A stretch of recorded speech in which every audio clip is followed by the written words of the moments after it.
Hello civil engineers, welcome to the civil Guruji the training institute of civil engineers. तो आज मैं आपके लिए लेके आया हूँ सर्वेइंग के अंदर एरर्स एंड करेक्शन। तो जब भी हम सर्वेइंग के अंदर लीनियर मेजरमेंट करते हैं तो वहाँ हमें कुछ ना कुछ एरर देखने को मिल सकती हैं और उन एरर्स को हमें करेक्शन करना होता है, जिससे हमने जो मेजर की है उसकी हमें एक्चुअल लेंथ पता लग सके। तो आज हम उसी के बारे में बात करेंगे। तो सबसे पहले मैं आपको बता दूं कि कितने टाइप्स की एरर होती हैं हमारे सर्वेइंग के अंदर जब भी हम लीनियर मेजरमेंट करते हैं। याद रहे, मैं ये केवल लीनियर मेजरमेंट के लिए बता रहा हूं। तो types of correction, types of, पहला है हमारे पास करेक्शन फॉर स्टैंडर्डाइजेशंस। सेकंड जो आता है हमारे पास वो आता है correction for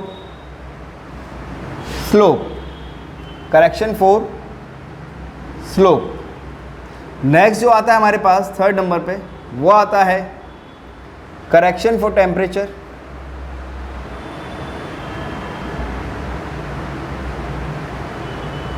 fourth correction for sag. Fifth correction for pull. Six जो आएगा हमारे पास वो आएगा correction for mean sea level. Seventh जो आएगा वो आएगा हमारे पास करेक्शन फॉर मिस अलाइनमेंट।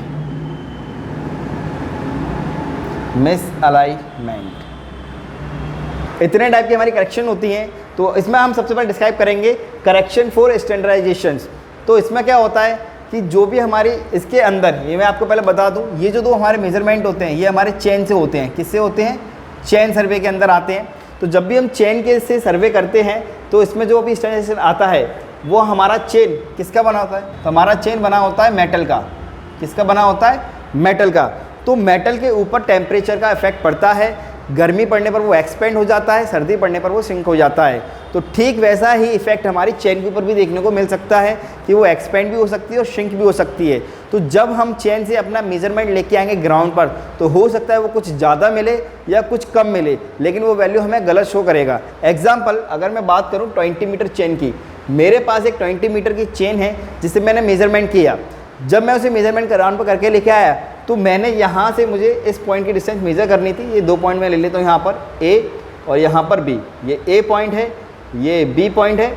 इन दोनों की डिस्टेंस मुझे लेनी थी, जो मैं लेके आया 20 मीटर एक्चुअल में। लेकिन जब मैंने अपनी इस चेन से सर्वे किया जो मेरी कुछ बड़ी हुई थी, तो अगर वो बड़ी हुई है तो मुझे ये दो पॉइंट कहाँ मिलेंगे? कुछ यहाँ मिलेंगे, क्योंकि मुझे तो नहीं पता ये दो पॉइंट कहाँ हैं। तो मैं जब सर्वे करके आया तो वो मुझे कितना मिल गया? 20 मीटर। अब क्या ये एक्चुअल लेंथ है कि मेरी? एक्चुअल लेंथ तो मेरी ये है, ये होगी एक्चुअल लेंथ मेरी। क्या है? ये है। ये मेरी कौन सी लेंथ है? ये मेरी है मेजर्ड लेंथ। मेजर मैंने इतनी की है, लेकिन एक्चुअल मेरी है कितनी? इतनी। तो यहाँ पे ये जो दिख रहा है इसी को हम क्या बोलेंगे? एरर। अब इसका एक फॉर्मूला होता है जिससे हम इस एरर को दूर कर सकते हैं। तो वो फॉर्मूला होता है, उस फॉर्मूले को मैं यहाँ पे लिख देता हूँ। ये सबको हटा देता हूँ पहले मैं।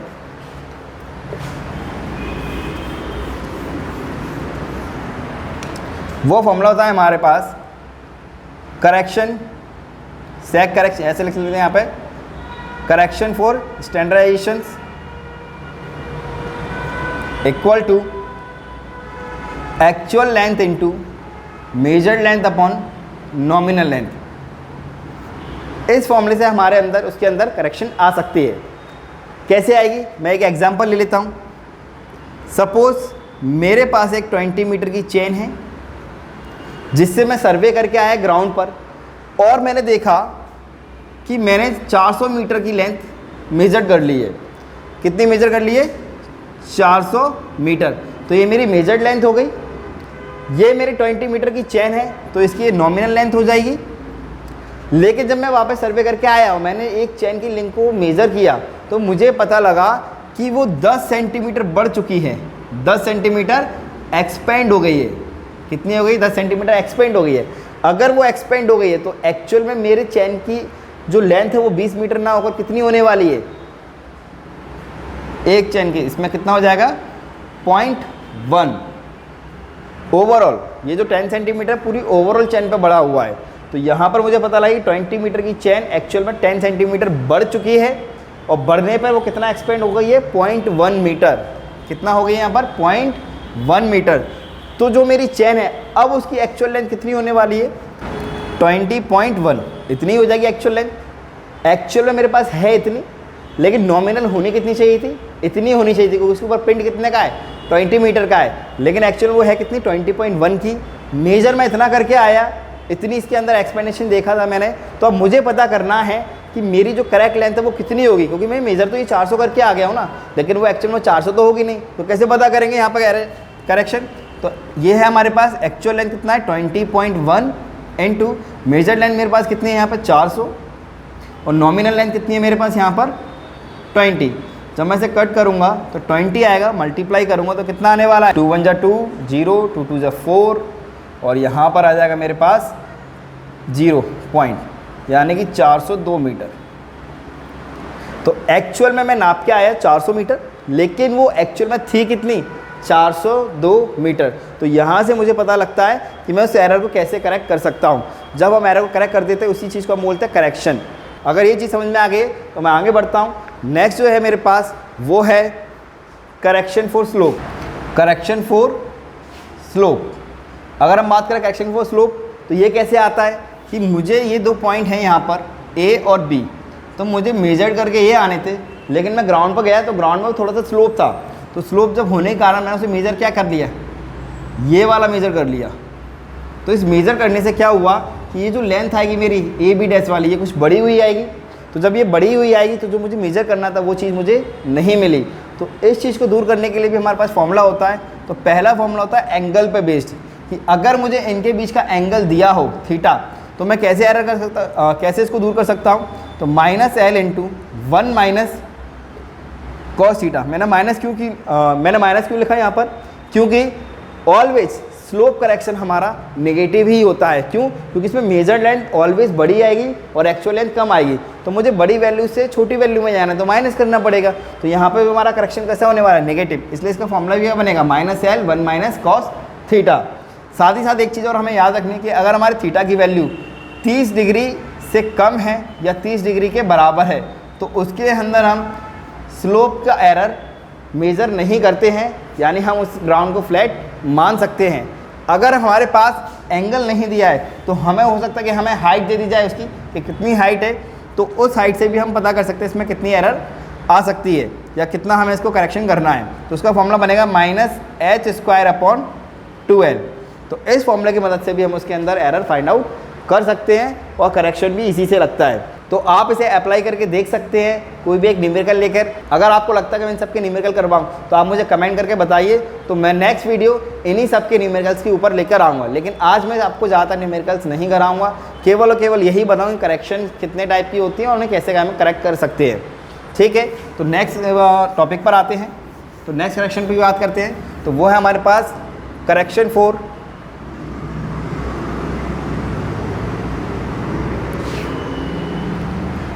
टेम्परेचर ले लेते हैं पहले। करेक्शन फॉर टेम्परेचर, तो टेम्परेचर वेरिएशन के कारण जो करेक्शन आना चाहिए उसके भी उसका भी एक फॉर्मूला होता है। तो वो फॉर्मूला क्या होता है हमारे पास, alpha mean temperature minus original temperature into length. ये हमारा फॉर्मूला होता है जिससे हम उसके अंदर करेक्शन ला सकते हैं। अब ये होता कैसे है कि जब भी हमारे पास जो भी टैप होता है, उस टैप को जब भी हम मेज़र करते हैं तो हो सकता है उसके अंदर भी टेम्परेचर का इफेक्ट आ जाए। वो हमने जो टेम्परेचर इफेक्ट पढ़ा था वहाँ पर वो चेन के अंदर पढ़ा था। ये जो हम बात कर रहे हैं, हम किसके लिए बात कर रहे हैं, टैप के लिए। तो टैप के लिए टेम्परेचर वेरिएशन का फॉर्मूला ये आने वाला है। साथ ही साथ अगर हम बात करें नेक्स्ट पर, करेक्शन फॉर सैक करेक्शन। तो सैक करेक्शन समझते हैं, सैक करेक्शन क्या है। एक्चुअल में जब हम टैप से एक पॉइंट से दूसरे पॉइंट को नापते हैं, इस पॉइंट से मुझे इस पॉइंट को मेज़र करना है, तो हो सकता है उसके बीच में कुछ ऐसे बन जाए, क्योंकि टैप मुझे नहीं पता ना वो एकदम स्ट्रेट है या नहीं है। ये बहुत ज़्यादा दिख रहा है आपको, लेकिन जब हम मेज़र करते हैं ग्राउंड पर तो बहुत कम सा दिखता है हमें पता नहीं लगता कि वो स्ट्रेट है या नहीं है। तो यहाँ पर मुझे मेज़र ये करना था, लेकिन मैं मेज़र क्या करके आया, ये करके आया। तो यहाँ पर एरर आ गई, इस एरर को मुझे दूर करना होगा। तो इस एरर को दूर करने के लिए आपके पास दो फॉर्मूले होते हैं। तो पहला जो फॉर्मूला होता है वो होता है हमारे पास WL² into L² upon into L upon 24 P square, और ये भी नेगेटिव में। नेगेटिव में क्यों? जैसे हमारा जो स्लोप करेक्शन था वो भी ऑलवेज नेगेटिव क्यों था? क्योंकि इसमें मेजर डिस्टेंस हम ज़्यादा कवर करके आ रहे थे। तो सिमिलरली हम यहाँ पे मेजर लेंथ ज़्यादा होती है ऑलवेज, और यहाँ पे ट्रू लेंथ हमारी कम होने वाली है। इसलिए क्या होगा, ये भी ऑलवेज हमारा कैसा होगा, इसका करेक्शन नेगेटिव होगा। तो यहाँ पे मैंने नेगेटिव साइन का यूज़ किया है। दूसरा जो फॉर्मूला आता है वो आता है मेरे पास W square L upon 24 P square, ये भी नेगेटिव में रहेगा। तो ये मेरे पास दो फॉर्मूले होते हैं। अब ये दो फॉर्मूले क्या है, पहले मैं इनके अंदर आपको चीज़ें बता दूं। जैसे यहाँ W, तो W का मतलब होता है वेट, W का मतलब होता है यहाँ पर वेट, L का मतलब होता है स्टेप की लेंथ, और P का मतलब होता है कितने पुल से मैं उसके ऊपर फोर्स लगा रहा हूँ, मतलब कितनी। जैसे अगर इस स्टेप में इसमें ये सैग क्यों आया है, इसको हम बोलते हैं सैग। ये सैग आ गया ना, झोल आ गया, झोल को ही हम क्या बोलने वाले हैं यहाँ पे, सैग बोलने वाले हैं। तो एक्चुअल में मुझे इसके ऊपर जो फोर्स लगाना चाहिए था इसे स्ट्रेट करने के लिए, वो फोर्स मैंने लगाया नहीं है। तो वो इसके ऊपर कुछ ना कुछ तो फोर्स अभी भी लगा होगा ना। तो जितना ये फोर्स लग रहा है उसी को हम क्या बोलने वाले हैं यहाँ पे, P4 पुल, यानी कितना फोर्स उसके ऊपर लगा है। तो इससे मुझे पता लगता है कि उसके अंदर कितना का एरर है। तो कैसे करेंगे हम इसमें, देखते हैं यहाँ पे। तो ये दो फॉर्मूले कैसे हैं, तो ये दो फॉर्मूले कैसे हैं, दो फॉर्मूले में समझते हैं कि ये वाला जो फॉर्मूला है ये होता है पर यूनिट वेट के लिए, पर यूनिट वेट। अगर हमें हमारे टैप का पर यूनिट वेट दिया जाए तो ये फॉर्मूला लगाना है, लेकिन अगर हमें हमारे पूरे टैप का वेट दिया जाए तो ये लगाना है हमें ये वाला फॉर्मूला टोटल वेट के लिए। अंडरस्टूड? तो ये दो फॉर्मूले होते हैं हमारे पास सैग करेक्शन के लिए। अगर पर यूनिट वेट दिया जा रहा है तो ये लगाना है, और अगर टोटल वेट दिया जा रहा है टैप का तो हमें ये फॉर्मूला लगाना है। तो आप इससे एरर काउंट कर सकते हो। तो नेक्स्ट जो करेक्शन आता है वो आता है हमारे पास करेक्शन फॉर पुल। इसके अंदर जो फॉर्मूला बनेगा वो बनेगा हमारा P minus P not upon 2AE into L। तो इसके अंदर भी वही चीज़ होती है कि जैसे हमने करेक्शन फॉर सैग पढ़ा था कि जितना फोर्स मुझे लगाना चाहिए था उसे स्ट्रेट करने के लिए उतना फोर्स मैंने नहीं लगाया है, तब जाके मुझे ये वाला फॉर्मूला यूज़ करना है। तो यहाँ पे जो P, ये कितना मैंने फोर्स लगाया है, और ये P नॉट कितना मुझे लगाना चाहिए था उसे स्ट्रेट करने के लिए, A उसका क्रॉस सेक्शन एरिया, और ये होगा यहाँ पे यंग्स मॉडुलस ऑफ इलास्टिसिटी, और L होगा स्टेप की लेंथ। जब इस चीज़ को सॉल्व करोगे तो आपके पास करेक्शन फॉर पुल निकल के आ जाएगा। जो नेक्स्ट होता है हमारे पास अगला, वो होता है हमारे पास करेक्शन फॉर मिस या मीन सी लेवल ले लेते हैं। Correction for mean sea level. Mean sea level का मतलब हो गया कि मेरी अर्थ की सरफेस थोड़ी कर्वी होती है, तो मुझे ये लेंथ लेना था A से B का, लेकिन मैं लेके क्या आ गया C से D का। तो यहाँ पर जब मैं इसको करेक्ट करूँगा तो उसका फॉर्मूला क्या बनेगा, इसका फॉर्मूला होगा H equal to minus HL upon R। तो ये इसका फॉर्मूला बनने वाला है। यहाँ पर जब आप इस फॉर्मूले को अप्लाई करोगे तो आपको इसके अंदर एरर पता लग जाएगी। यहाँ पे R क्या है, R है उसका रेडियस, H है उसकी हाइट, ये हाइट कितनी है हमारी यहाँ से यहाँ तक, और L है उस स्टेप उसकी लेंथ। L हो जाएगा हमारा ये लेंथ हो जाएगा, ये कितनी लेंथ है। इसमें लेंथ कौन सी लेंगे, जो भी हमने टैप की लेंथ हमारे पास दी है। 100 मीटर का टैप है तो 100 मीटर लेने वाले हैं। तो ये हमारे पास correction for mean sea level हो गया। एक जो लास्ट करेक्शन है वो है हमारा मिस अलाइनमेंट। मिस अलाइनमेंट कैसे काम करता है इसको देखते हैं हम। करेक्शन फॉर मिस अलाइनमेंट, तो यहाँ पे होता है, मान के चलो मुझे 3 पॉइंट की डिस्टेंस लेनी है या 2 पॉइंट की डिस्टेंस ही लेनी है, लेकिन मेरे पास टेप इतना बड़ा नहीं है कि मैं एक बार उसको सीधे ले जाऊँ। तो क्या करूँगा, पहले मैं टेप को एक बार ऐसे लेके जाऊँगा फिर ऐसे लेके जाऊँगा। लेकिन मैं लेके कैसे गया, ऐसे और फिर ऐसे, क्योंकि ग्राउंड बहुत बड़ा था, मुझे नहीं दिख रहा था स्ट्रेट जा रहा हूँ कि नहीं जा रहा हूँ। तो ऐसा करने से उसके अंदर क्या आ गया, ये मिस अलाइनमेंट हो गया। मतलब ऐसे जाना था और फिर ऐसे जाना था, लेकिन मैं ऐसे और ऐसे चला गया।